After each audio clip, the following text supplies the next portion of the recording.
الحمد لله نحمده ونستعينه ونستغفره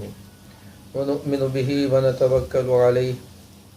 ونعوذ بالله من شرور أنفسنا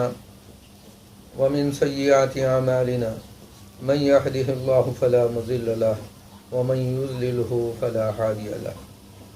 أما بعد فقال الله تبارك وتعالى في شأن حبيبه إن الله وملائكته يصلون على النبي يا أيها الذين آمنوا صلوا عليه وسلموا تسليما. اللهم صل على المصطفى حبيب الله سيدنا محمد النبي الأمي وعلى آله وصحبه وبارك وسلم. اللهم صل على المصطفى حبيب الله سيدنا محمد النبي الأمي وعلى آله وصحبه وبارك وسلم. اللهم صل على المصطفى حبيب الله سيدنا محمد النبي الأمي وعلى آله وصحبه وبارك وسلم تسليما كثيرا كثيرا.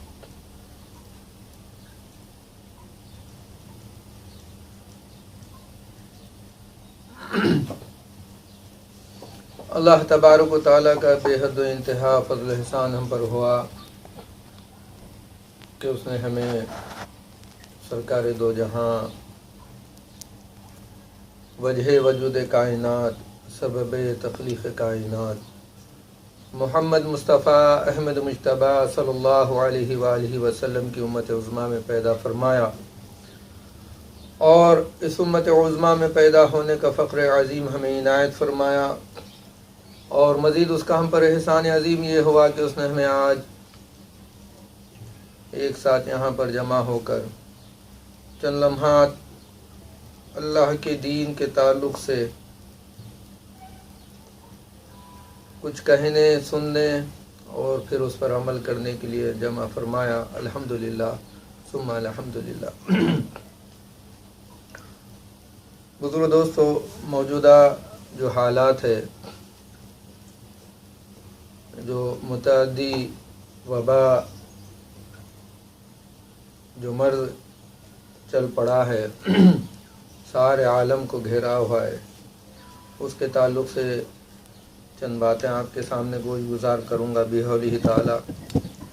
اور حضور کی اتباع میں اور حضور کی اطاعت کے تحت ہم کو ان حالات میں کیسا ان حالات سے ہم کو مقابلہ کرنا ہے، اس کے تعلق سے چند باتیں آپ کے سامنے رکھنے کی کوشش کروں گا. بزرگ دوستو، یہ جو وبائی مرض ہے جس کو عام طور پر کورونا اور پھر نوول بھی کہتے ہیں اور کووڈ-19 بھی کہتے ہیں، الگ الگ نام سائنٹسٹ اس کے دیے ہیں. بہرحال جو بھی نام ہو، لیکن یہ جو وبا جو پھیلی ہے، ایک جراثیم، معمولی سا جراثیم ہے، اس کی طرف سے وہ جو پھیل چکا ہے، جس کی وجہ سے اموات ہوتے جا رہے ہیں. دنیا کے ہر کونے میں آج جدھر بھی آپ خبر سنتے ہیں تو وہاں اتنے اموات ہوئے ہیں، وہ ملک میں اتنے اموات ہوئے ہیں، یہ ملک میں اتنے بیمار ہوئے ہیں، اس کا شکار ہوئے ہیں، یہ خبر عام ہو گئی ہے. تو ایک تو یہ وجہ ہے، یہ متعدی امراض جو پھیلے ہیں، اور دوسرے جو بلیات نازل ہوتے ہیں زلزلوں کی شکل میں یا آسمان کی جانب سے جو وبا نازل ہوتی ہے، آسمانی جو وبائیں ہیں، اور زمین میں فتنے جو پھیلتے ہیں، یہ تمام کے تمام جن کو فتنہ بھی کہا جاتا ہے، اس کی وجہ لوگ یہ کہتے ہیں کہ بھئی فلاں جراثیم سے ایسا ہوتا ہے، فلاں سے ایسا، فلاں سے ایسا، اسباباً یہ لوگ کہتے ہیں. لیکن اس کی گہرائی میں اگر جاتے ہیں ہم تو ہم کو پتہ چلتا ہے کہ یہ اللہ کے حکم اور اذن کے بغیر نہیں ہوتا. جو مرض پھیل رہا ہے یہ اللہ کے حکم اور اذن کے بغیر نہیں پھیلا۔ تو یہ مرض پھیل رہا ہے، لوگوں پر مصیبتیں آ رہی ہیں، تو ایمان والا پہلی فرصت میں جان لینا چاہیے کہ یہ اللہ تبارک و تعالیٰ کی ناراضگی کی وجہ ہے کہ ہم ان امراض میں مبتلا کیے جا رہے ہیں۔ ہمارے لیے متنبع کرنے کے لیے اللہ تبارک و تعالیٰ یہ وبائی امراض کو بھیجے ہیں، یہ پہلی فرصت میں ایمان والا جان لینا چاہیے۔ اور ایمان والے کی کیفیت، ایمانی کیفیت ہی یہی ہوتی ہے، اپنے زندگی کے جو معاملات ہوتے ہیں اس میں جو اتھل پتل ہوتا ہے تو وہ اللہ تعالیٰ کی طرف سے جانتا ہے کہ میری زندگی میں جو نفع ہوا یا نقصان پہنچا رہا ہے، نافع و ضار اللہ ہی کی ذات ہے، یہ اس کا ایمان ہوتا ہے۔ تو لوگ ایک عام مسلمان کہیے یا دیگر مذاہب کے ماننے والے لوگ کہیے کہ لوگوں کے ذہن یہی ہے کہ بھئی یہ مرض کی وجہ سے، یہ وائرس کی وجہ سے یہ بیماری ہم کو گھیری ہے، ہم مصیبت میں آ گئے، اس کو کیسا ختم کرنا چاہیے، اسی کی تدابیر میں لوگ اپنے اوقات کو اسی میں صرف کر رہے ہیں۔ سائنسدان جو بھی ہے، ڈاکٹر جو بھی ہے، اس کو روک تھام کے جتنے بھی ذریعے ان کو میسر ہو سکتے ہیں ان کو حاصل کرنے کی، اس کی جستجو میں ہی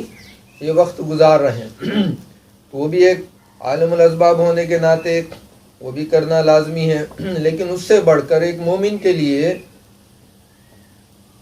اس کی بنیاد کیا ہے، یہ کیوں یہ وبا ہم پر نازل ہوئی،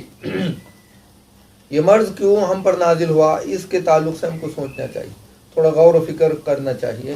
کہ واقعی یہ مرض جو ہم تک پہنچ رہا ہے، ساری انسانیت کو گھیرا ہے، تو اس میں عام مسلمان یہ سمجھتا ہے کہ بھئی یہ وہ فلاں لوگ جو اللہ رسول کو نہیں مانتے تو ان کی وجہ سے عذاب آ گیا، دنیا میں پھیل گیا، تو پھر آپ ہم جو ہیں اللہ کو مان رہے ہیں، رسول کو مان رہے ہیں، تو پھر ہم پر بھی یہ مرض جو حاوی ہو رہا ہے تو اس کی وجہ یہ ہے، یہ نہیں سمجھ رہے عام مسلمان کہ بھئی وہ نافرمان بنے اللہ کے تو ہم بھی نافرمان بنے اللہ کے،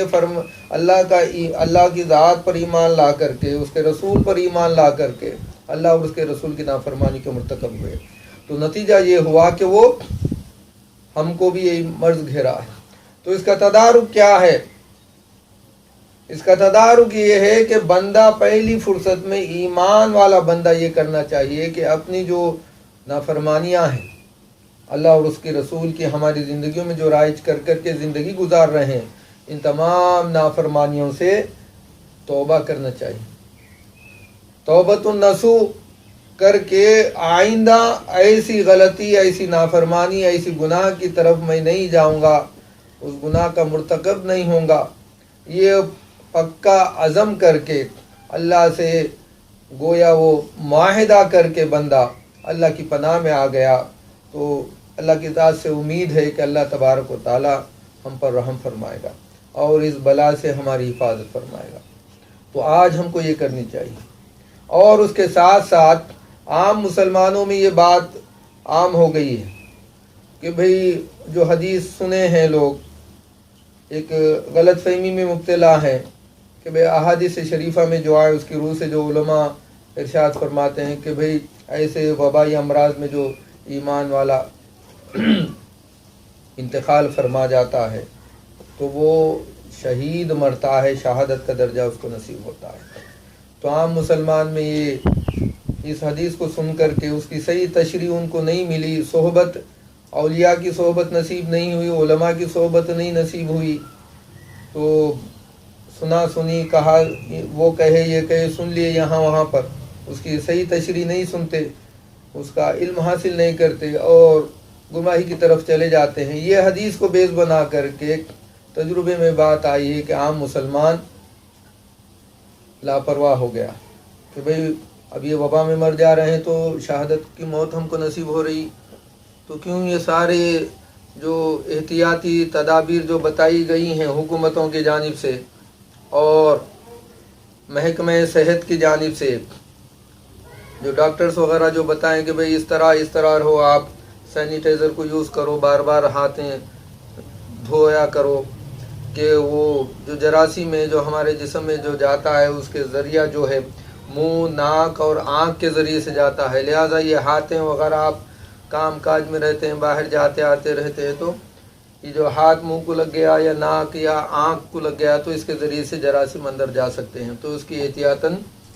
زیادہ سے زیادہ آپ دونوں ہاتھوں کو سینیٹائزر سے